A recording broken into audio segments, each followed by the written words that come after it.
মুম্বাই হায়দ্রাবাদ পারলো, কিন্তু কলকাতা কেন পারলো না? পারলো না, তার কারণ বোধ হয় এই কাগজটা। যুবভারতীর শনিবারের অনুষ্ঠানের রান অর্ডার, সেই রান অর্ডারই আমাদের হাতে এসেছে। আচ্ছা সুদীপ্তা, তুমি যদি আমাদের একটু বুঝিয়ে বলো যে এই বিষয়টা কি। এটা একটা রান অর্ডার। আমরা সাধারণত কোনো খবর করতে গেলেও একটা রান অর্ডার হাতে থাকে। ধরো আমরা খবর করে এলাম, তারপর সেই রান অর্ডার অনুযায়ী আমরা কোন খবর কোথায় প্লেস করব, কিভাবে হবে, সেই একটা রান অর্ডার আমরা মেনটেন করে থাকি সাধারণত টেলিভিশনের ক্ষেত্রে। এইবার এরকমই একটি রান অর্ডার মেসির অনুষ্ঠানের ক্ষেত্রেও বানিয়েছিলেন উদ্যোক্তারা।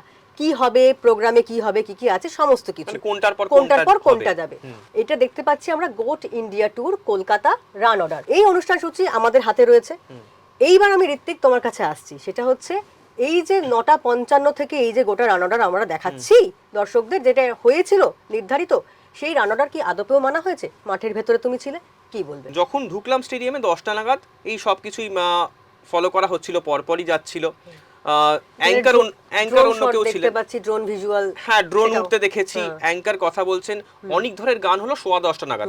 তার মানে ওই 5-6 মিনিটের একটা ল্যাগ কোথাও ছিল। এই 5-6 মিনিটের ল্যাগ তুমি বলছো, এইরকম ধরনের একটা হাই প্রোফাইল অনুষ্ঠান, সেখানে কি এই টাইমটাও কনসিডার করা যায়? এটা কি হয়ে থাকে?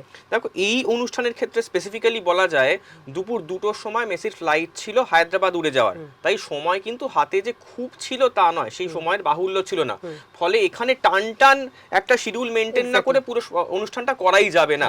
তাই অনেক ধরের গান হলো 10:15 নাগাদ, বন্দে মাতরম, পুরো স্টেডিয়াম দাঁড়িয়ে উঠলো। যে ডান্স পারফরমেন্স সেটাও হলো, স্টেডিয়ামের মাঝখানে একটা স্টেজ করা ছিল, যেখানে শিল্পীরা এসে খুব সম্ভবত ফ্ল্যামেঙ্কো নাচলেন। মানে এত দূর পর্যন্ত মেনটেন হয়েছে? আমি মোটামুটি মেনটেন হচ্ছিল। 12 থেকে 10:19, এটা তুমি বলছো 10:30?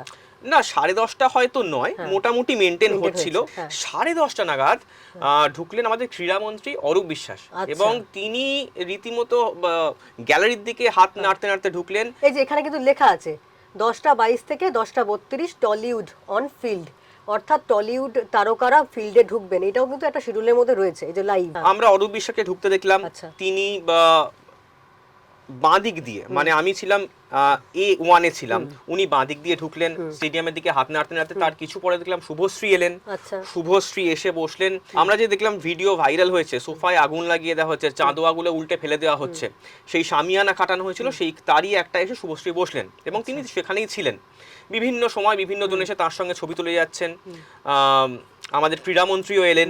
ফুটবল ম্যাচ কিন্তু সকাল 11:15 শুরু হয়নি। ফুটবল ম্যাচ শুরু হয় 11:10 থেকে 11:15 মাঝে। এতটা ডিলে? হ্যাঁ, আধ ঘন্টা যে শিডিউল দেখা যাচ্ছে সেই অনুযায়ী কিন্তু ফুটবল ম্যাচ শুরু হয়নি। এবং এরপর দেখা যাচ্ছে Mir closing of the match and grand welcome of Messi. অবাক করা কাণ্ড, যখন মেসি ঢুকলেন তখন এই ফুটবল ম্যাচের মাত্র একটা হাফ হয়েছে, দ্বিতীয়ার্ধের খেলা শুরু হয়েছে। স্বাভাবিক ব্যাপার, একদম মানে এত মানে তুমি যে টাইমটা বলছো একদম কাঁধে, মানে কানায় কানায়। আমার যে মোবাইল রেকর্ড আছে সেটা 11:32 মেসি ঢুকলেন, এবং তখন খেলা চলছে। রেফারি বাধ্য হয়ে ম্যাচ থামিয়ে দিলেন। আচ্ছা। এবং ম্যাচ থামিয়ে দিলেন, তারপর যারা ছিলেন দু দলেরই তারা মাঠের মাঝখানে গিয়ে দাঁড়ালেন, যে মেসি আসবেন তাদের সঙ্গে দেখা সাক্ষাৎ করবেন, প্রত্যেকের সঙ্গে হাত মেলাবেন। কিন্তু এরপর থেকেই আর কিচ্ছু কিন্তু মিলল না। কালার স্মোক, নীল সাদা বেলুন ছিল, হয়তো এলইডিও ছিল, ঢাকি ছিল, আমি ঢাকি দেখেছি, কিন্তু সবই ছিল, কিন্তু কিছুই হলো না। এরপর কিছু হয়নি। আর একটা জিনিস ইভেন্ট আমি দেখতে পাচ্ছি, Messi approach the ground, penalty shoot out, অর্থাৎ মেসির পায়ে বল থাকারও কথা ছিল, কিন্তু যেটা শতদ্রু দত্তের আইনজীবী তিনি বলেছেন যে তার একটি মহৎ উদ্দেশ্য ছিল, যার মধ্যে একটি যে খুদে যারা খেলোয়াড় তাদেরকে মেসি শেখাবেন। খুদে খেলোয়াড় দেখলাম, কিন্তু মেসিকে দেখলাম না তাদের শেখাতে। কারণ মেসি শেখাবেন কি করে? মেসি যে সময় যে 20 মিনিট 22 মিনিট মেসি মাঠে ছিলেন, যে ভিড়ের কথা আগের দিনও বলেছি, পুরো ভিড় মেসিকে ঘিরে ছিল।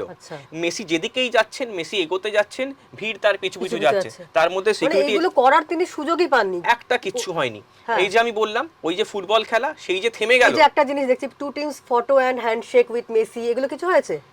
হ্যান্ডশেক করে টিমস বলতে ওই যে সেই যে প্রদর্শনী, না বাচ্চাদের না, যে প্রদর্শনী ম্যাচ হচ্ছিল, সেই প্রদর্শনী ম্যাচের খেলোয়াড়রা হাত মিলিয়েছেন, কিন্তু সেটা দর্শক যারা ছিলেন, দর্শকদের পক্ষে সেইটা দেখার কোনো সম্ভব ছিল না।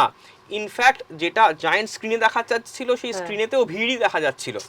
আর হাতে যদি মোবাইল থাকে সেই মোবাইলে জুম করে হয়তো ভিড়ের মধ্যে মেসির ছবি 12টা থেকে 12:30 ফুটবল ক্লিনিক, কোথায় টিকি টাকা কিচ্ছু দেখা যায়নি।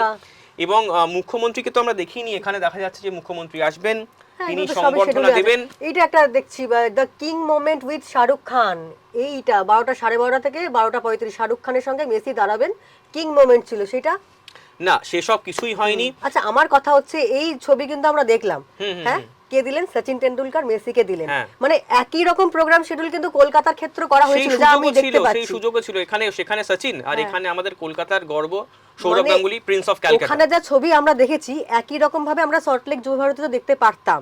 একদমই তাই। সৌরভ গাঙ্গুলিকে আমরা সৌরভ গাঙ্গুলির ভিডিও দেখেছি, তিনি মাঠে এসেছেন, কিন্তু যখন সৌরভ এলেন মেসি তার পরপরই বেরিয়ে যান। এই যে এই জায়গাটা সৌরভ 12:45 থেকে 12:50, মানে এতক্ষণ তো আমরা মানে মেসিকে দেখিনি। সুদীপ্তা, আর একটা কার্ডের ছবি খুব ভাইরাল হচ্ছে, পুলিশের ইস্যু করা একটা সিকিউরিটি পাস, সেইটা কি তুমি দেখেছো? কিছু বলতে পারবে সেটা সম্পর্কে? পাসটা আমিও দেখেছি, আচ্ছা। পাসটা আমি দেখেছি। আর যারা মেনলি যারা হায়াতে ছিলেন, হায়াত থেকে বেরোচ্ছিলেন এরকম এক ফুড ব্লগার, তার হাতে এই পাস আমি দেখেছি। প্রথম দেখলাম। সেটা কার ইস্যু করা? এইটাই হচ্ছে ব্যাপার, সেটা একটি প্রাইভেট এজেন্সিকে দেওয়া হয়েছিল। আচ্ছা। তার মারফত দিয়েছে কিনা সেটা আমি বলতে পারছি না, কারণ পুলিশের স্ট্যাম্প দেওয়া ছিল। আচ্ছা। এবার এটা পুলিশ থেকে ইস্যু করা হয়েছে, বিধাননগর পুলিশ। হ্যাঁ, বিভিন্ন জায়গায় কিন্তু আমরা শুনেছি পুলিশ এই পাসগুলো দিয়েছে। এই পাস দেখেই কিন্তু ওরা এক তো হোটেলে তো যেতেই পেরেছেন, অনেকে আবার এই পুলিশের ইস্যু করা পাস নিয়ে একদম স্টেডিয়ামের ভেতরে ঢুকে গেছেন। এইটাই হচ্ছে মূল গল্প, যে এত লোক, অর্থাৎ যে পরিমাণ টিকিট বিক্রি হয়েছে তার বাদ দিয়ে মাঠের ভেতর যারা যারা ঢুকেছেন ওই পাসগুলো নিয়ে তারা কিন্তু ঢুকেছিলেন, মানে অন গ্রাউন্ড। এবার সোশ্যাল মিডিয়া অ্যাক্সেস ওই পাসগুলো। এবার তুমি ভাবো সোশ্যাল মিডিয়া বা এই ইউটিউব ফোন নিয়ে কত লোক ভেতরে ঢুকতে পারে। হ্যাঁ, আমরা একাধিক ছবি ভিডিওতে দেখেছি যে মেসিকে নিয়ে টানাটানি হচ্ছে, বা তার সঙ্গে সেলফি তোলার চেষ্টা হচ্ছে। গ্রাউন্ডে যারা ছিলেন তাদের গলাতেও একটা করে পাস ছিল বা আইডেন্টিটি কার্ড ছিল, কোন পাস কার ইস্যু করা আমি জানি না। তবে এই প্রত্যেককে নিয়েই সম্মিলিতভাবে মাঠে একটা মারাত্মক ভিড় ছিল, যে ভিড়টা মেসিকে ঘিরে ছিল গোটা সময়টা ধরে। আচ্ছা, তুমি তো গ্যালারিতে ছিলে, আমার একটা প্রশ্ন এই ক্ষেত্রে মাথায় আসছে যে যারা ধরো গ্যালারিতে যারা ছিলেন তারাও কি মাঠে চলে আসতে পারছিলেন? এরকমও কি অ্যাক্সেস তাদের ছিল?